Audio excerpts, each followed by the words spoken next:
Hello everyone, मी चंचल आणि तुमचं पुन्हा एकदा स्वागत करते माझ्या मिनी ब्लॉगमध्ये.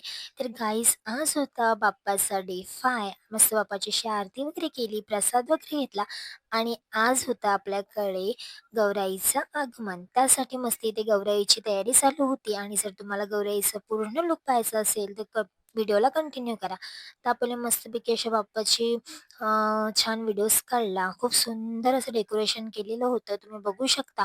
आणि मग आपल्या पण छान गौराई बसल्या होत्या आणि तुम्हाला गौराई कशा वाटल्या मला कमेंट करून नक्की सांगा आणि व्हिडिओ आवडला असेल तर प्लीज लाईक करून चॅनलला सबस्क्राईब करून घ्या. भेटूया अशीच नेक्स्ट व्हिडिओमध्ये.